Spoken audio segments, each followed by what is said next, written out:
हरे कृष्ण दंडवत प्रणाम। श्रीमद्भगवत गीता मौलिक रूपरे अध्याय 4 श्लोक नंबर 6। अजुअपि सन्न अभय आत्मा अजुअपि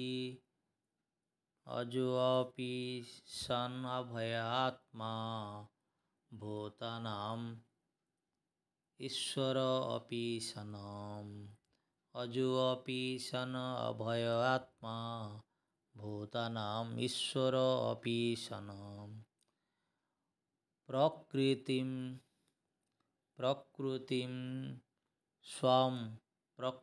स्वम अधिष्ठाया संभवामि आत्ममायया अजुअपि सन अभय आत्मा भूतानां ईश्वर अपि सन प्रकृतिं स्वम अधिष्ठाया संभवामि आत्ममायया अजुअपि सन अभय आत्मा भूतानां ईश्वर अपि सन प्रकृतिं स्वम अधिष्ठाया संभवामि आत्ममायया। अर्थात जदिओ मु अज माने जार जन्म नहीं, जदि मु अज एवं मोर दिव्य शरीर कदापि क्षय हुए नहीं। अज माने जार जन्म नहीं, अपि माने जदिओ, अव्यय माने अव्यय, आत्मा शरीर। जदिओ मु अज एवं मोर दिव्य शरीर कदापि क्षय हुए नहीं एवं जदिओ मु समस्त जीवंकर प्रभु भूतानाम जो माने जन्म होइचंती अर्थात समस्त जीव, जदिओ मु समस्त जीवंकर प्रभु तथापि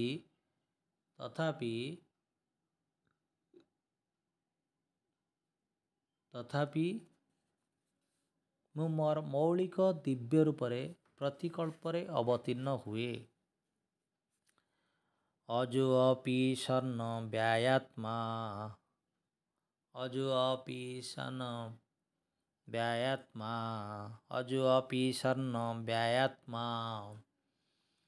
भूतानां ईश्वर अपि सन प्रकृतिं स्वाम अधिष्ठाया संभवामि आत्ममायया। आत्ममाया माने मोर अंतरंगा शक्ति साहाय्य। अर्थात जदिओ मु अज एवं मोर दिव्य शरीर कदापि क्षय हुए नहीं एवं जदिओ मु समस्त जीवंकर प्रभु तथापि मु मोर मौलिक दिव्य रूपरे प्रतिकल्परे अवतीर्ण हुए।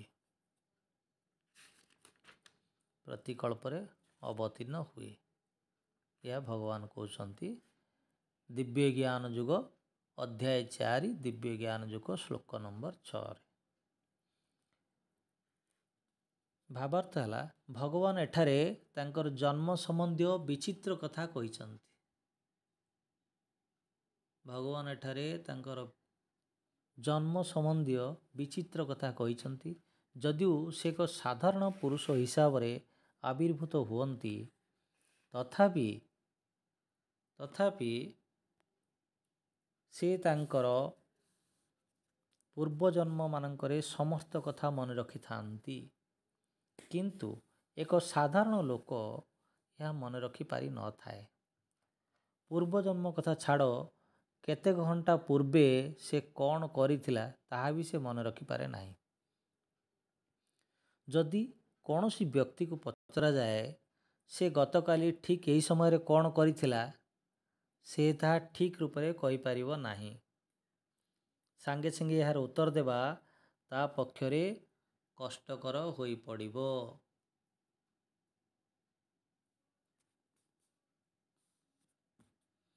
तेणु ताकू किछि समय एथिपाई चिंता करियाकू पड़िबो एवं मने पकाइबाकू पड़िबो ठीक यही समय गतकाली से कौन करूथिला। ତଥାପି ଲୋକମାନେ ବେଳେବେଳେ ଦୁଃସାହସ କରି ନିଜକୁ ଭଗବାନ ବା କୃଷ୍ଣ ବୋଲି କହୁଛନ୍ତି। ଏ ପ୍ରକାର ଅଯଥା ଅର୍ଥହୀନ ଦାବି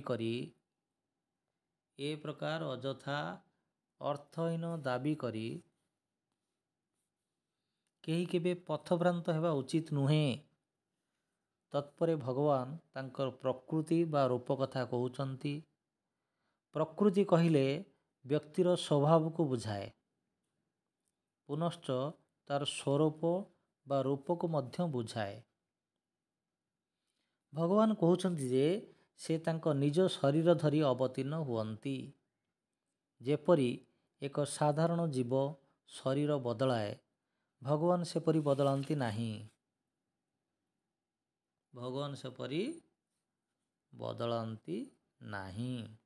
ବଦ୍ଧ ଜୀବର ଏ ଜନ୍ମରେ ଗୋଟିଏ ପ୍ରକାର ଶରୀର ହୋଇଛି ତ ପର ଜନ୍ମରେ ଅନ୍ୟ ଏକ ପ୍ରକାର ଶରୀର ସେ ପାଉଛି। ଭୌତିକ ଜଗତରେ ଜୀବର କୌଣସି ନିର୍ଦ୍ଦିଷ୍ଟ ଶରୀର ନାହିଁ। ଏଠାରେ ସେ ଗୋଟିକ ପରେ ଗୋଟିଏ ଶରୀର ବଦଳାଇ ଚାଲେ। କିନ୍ତୁ ଭଗବାନ ଏପରି କରନ୍ତି ନାହିଁ। ଯେତେବେଳେ ସେ ତାଙ୍କର ଅନ୍ତରଙ୍ଗା ଶକ୍ତି ସାହାଯ୍ୟରେ ଅବତୀର୍ଣ୍ଣ ହୁଅନ୍ତି,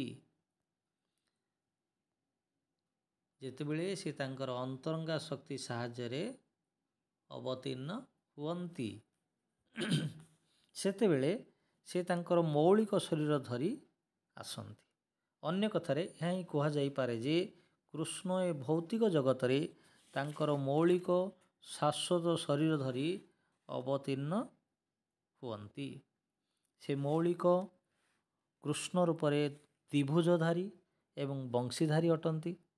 ସେ ତାଙ୍କର ଶାଶ୍ୱତ ଶରୀରରେ ଅବତୀର୍ଣ୍ଣ ହୁଅନ୍ତି ଏବଂ ଯଦିଓ ସେ ବ୍ରହ୍ମାଣ୍ଡର ଈଶ୍ୱର, ତଥାପି ସେ ଏକ ସାଧାରଣ ଜୀବ ଜନ୍ମଗ୍ରହଣ କଲା ଭଳି ପ୍ରତୀତ ହୁଅନ୍ତି।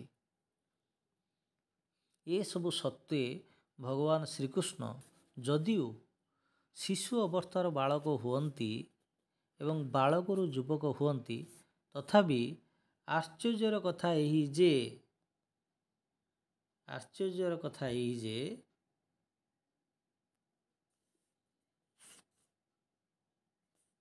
ସେ ବରାବର ସେହି ଯୁବକ ଅବସ୍ଥାରେ ରହନ୍ତି। ସେ କେବେ ହେଲେ ବୁଢ଼ା ହୁଅନ୍ତି ନାହିଁ। କୁରୁକ୍ଷେତ୍ର ଯୁଦ୍ଧ ସମୟକୁ ତାଙ୍କର ଅନେକ ପୁଅ, ନାତି, ଅଣନାତି, ପଣନାତି ହୋଇସାରିଥିଲା। ଅର୍ଥାତ୍ ଭୌତିକ ବର୍ଷ ଗଣନାରେ ତାଙ୍କୁ ସେତେବେଳକୁ ଅନେକ ବୟସ ହୋଇଥିଲା। ତଥାପି ସେ ସେତେବେଳେ ଠିକ୍ 20-25 ବର୍ଷର ଯୁବକ ଭଳି ଦେଖାଯାଉଥିଲେ। ଆମ୍ଭେମାନେ ଭଗବାନ ଶ୍ରୀକୃଷ୍ଣଙ୍କର ବୁଢ଼ା ବୟସର ଚିତ୍ର କେବେ ଦେଖିନାହୁଁ।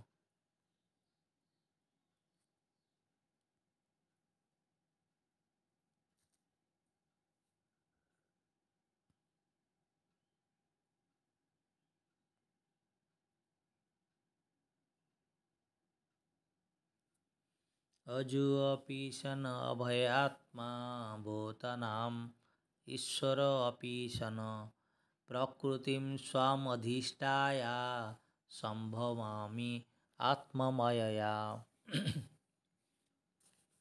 ଏଣୁକରି କୁରୁକ୍ଷେତ୍ର ଯୁଦ୍ଧ ସମୟକୁ ତାଙ୍କର ଅନେକ ପୁଅ, ନାତି, ଅଣନାତି, ପଣନାତି ହୋଇସାରିଥିଲା। ଅର୍ଥାତ୍ ଭୌତିକ ବର୍ଷ ଗଣନାରେ ତାଙ୍କୁ ସେତେବେଳକୁ ଅନେକ ବୟସ ହୋଇଥିଲା। ତଥାପି ସେ ଠିକ୍ 20-25 ବର୍ଷର ଯୁବକ ଭଳି ଦେଖାଯାଉଥିଲେ। ଆମ୍ଭେମାନେ ଭଗବାନ ଶ୍ରୀକୃଷ୍ଣଙ୍କର ବୁଢ଼ା ବୟସର ଚିତ୍ର କେବେ ଦେଖିନାହୁଁ, କାରଣ ସେ ଆମ୍ଭମାନଙ୍କ ପରି ବୁଢ଼ା ହୁଅନ୍ତି ନାହିଁ। ଯଦିଓ ସେ ପୁରାଣ ପୁରୁଷ ଅଟନ୍ତି, ଭୂତ, ଭବିଷ୍ୟତ ଓ ବର୍ତ୍ତମାନ ସବୁ କାଳରେ ସେ ସମଗ୍ର ସୃଷ୍ଟି ମଧ୍ୟରେ ପୁରାଣ ପୁରୁଷ ଅଟନ୍ତି, ତଥାପି ସେ ଯୁବକ ଭଳି ଦେଖାଯାଉଥାନ୍ତି। ତାଙ୍କ ଶରୀର କିମ୍ବା ବୁଦ୍ଧି କିଛି କ୍ଷୟ ହୁଏ ନାହିଁ କିମ୍ବା ପରିବର୍ତ୍ତିତ ହୁଏ ନାହିଁ। ତେଣୁ ଏଥିରୁ ସ୍ପଷ୍ଟ ସୂଚିତ ହେଉଛି ଯେ ଏ ଭୌତିକ ଜଗତରେ ଅବତୀର୍ଣ୍ଣ ହେଲେ ସୁଦ୍ଧା ସେ ଅଜ ମାନେ କ'ଣ? ଯାହାର ଜନ୍ମ ନାହିଁ। ସେ ଅଜ, ସେ ସେହି ସଚ୍ଚିତ୍ ଆନନ୍ଦମୟ ବିଗ୍ରହ ଏବଂ ସେହି ଅପରିବର୍ତ୍ତନୀୟ ଦିବ୍ୟ ଶରୀର। ଓ ବୁଦ୍ଧିଧାରୀ ପୁରୁଷ। ବାସ୍ତବରେ ତାଙ୍କର ଆବିର୍ଭାବ ଓ ତିରୁଭାବ ଠିକ୍ ସୂର୍ଯ୍ୟଙ୍କର ଉଦୟ ଅସ୍ତ ଭଳି। ସୂର୍ଯ୍ୟ ଯେପରି ଉଦୟ ହୁଅନ୍ତି, ଆମ୍ଭମାନଙ୍କ ସମକ୍ଷରେ ଗତି କରନ୍ତି ଏବଂ ତତ୍ପରେ ଆମର ଦୃଷ୍ଟିର ଅନ୍ତରାଳକୁ ଚାଲିଯାଆନ୍ତି, ସେତେବେଳେ ଆମେ ଭାବୁ ଯେ ସୂର୍ଯ୍ୟ ଅସ୍ତ ହୋଇଗଲେ ଏବଂ ଯେତେବେଳେ ସୂର୍ଯ୍ୟ ଆମ ଦୃଷ୍ଟି ସମକକ୍ଷରେ ଥାଆନ୍ତି ସେତେବେଳେ ସେ ଚକ୍ରବାଳରେ ଅଛନ୍ତି ବୋଲି ଆମେ ଭାବୁ। ବାସ୍ତବରେ ସୂର୍ଯ୍ୟ ସର୍ବଦା ତାଙ୍କ ସ୍ଥାନରେ ଅଛନ୍ତି। କିନ୍ତୁ ଆମ୍ଭମାନଙ୍କର ଦୋଷଯୁକ୍ତ ଓ ଅପୂର୍ଣ୍ଣ ଇନ୍ଦ୍ରିୟ ଯୋଗୁଁ ଆମେ ଆକାଶରେ ସୂର୍ଯ୍ୟଙ୍କର ଆବିର୍ଭାବ ଓ ତିରୁଭାବ କଥା ଗଣନା କରୁ। ଯେହେତୁ ଭଗବାନଙ୍କର ଆବିର୍ଭାବ ଓ ତିରୁଭାବ ଏକ ସାଧାରଣ ଜୀବର ଆବିର୍ଭାବ ତିରୁଭାବ ଠାରୁ ସମ୍ପୂର୍ଣ୍ଣ ରୂପେ ଭିନ୍ନ, ଏହା ସୁସ୍ପଷ୍ଟ ଯେ ସେ ତାଙ୍କର ଅନ୍ତରଙ୍ଗା ଶକ୍ତିରେ ଶାଶ୍ୱତ ରୂପେ ଆନନ୍ଦମୟ ଓ ଜ୍ଞାନମୟ ଅଟନ୍ତି ଏବଂ ସେ କେବେ ହେଲେ ଭୂତ ପ୍ରକୃତି ଦ୍ୱାରା ଦୂଷିତ ହୁଅନ୍ତି ନାହିଁ। ବେଦରେ ମଧ୍ୟ ଏକଥା ସ୍ୱୀକାର କରାଯାଇଛି ଯେ ପରମ ପୁରୁଷ ଭଗବାନ ଅଜ ଅଟନ୍ତି, ତଥାପି ସେ ଅନନ୍ତ ରୂପରେ ଜନ୍ମଗ୍ରହଣ କଲା ଭଳି ପ୍ରତୀତ ହୁଅନ୍ତି।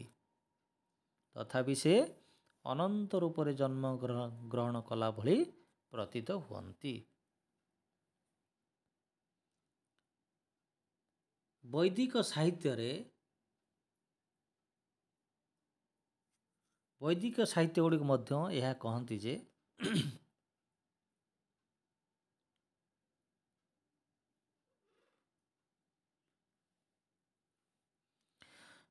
ସାହିତ୍ୟ ଗୁଡ଼ିକ ମଧ୍ୟ ଏହା କହନ୍ତି ଯେ ଯଦିଓ ଭଗବାନ ଜନ୍ମଗ୍ରହଣ କଲା ପରି ପ୍ରତୀତ ହୁଅନ୍ତି, ତଥାପି ତାଙ୍କର ଶରୀର ପରିବର୍ତ୍ତନ ହୁଏ ନାହିଁ।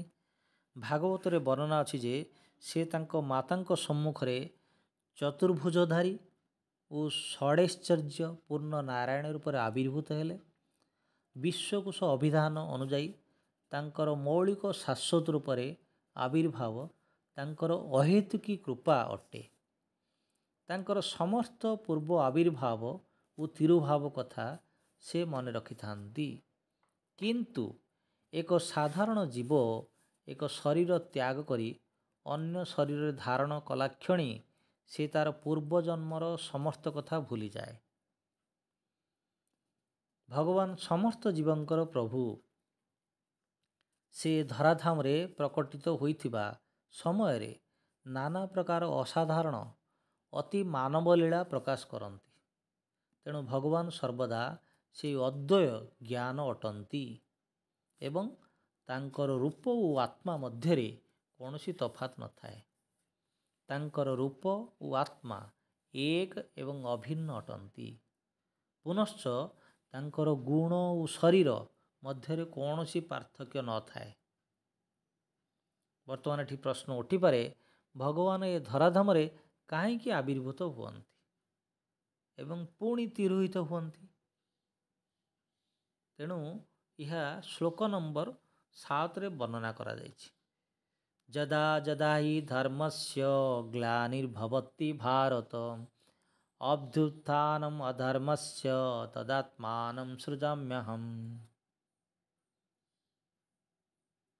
ହେ ଭରତ ବଂଶଜ, ଯେଉଁଠାରେ ଏବଂ ଯେତେବେଳେ ଧର୍ମର ଗ୍ଲାନି ଦେଖାଦିଏ ଏବଂ ଅଧର୍ମର ଅଭ୍ୟୁତ୍ଥାନ ହୁଏ, ସେତେବେଳେ ମୁଁ ଅବତରଣ କରେ। ଯଦା ଯଦା ହି ଧର୍ମସ୍ୟ ଗ୍ଲାନିର୍ଭବତି ଭାରତ ଅଭ୍ୟୁତ୍ଥାନମ୍ ଅଧର୍ମସ୍ୟ ତଦାତ୍ମାନଂ ସୃଜାମ୍ୟହମ୍। ହରେ କୃଷ୍ଣ।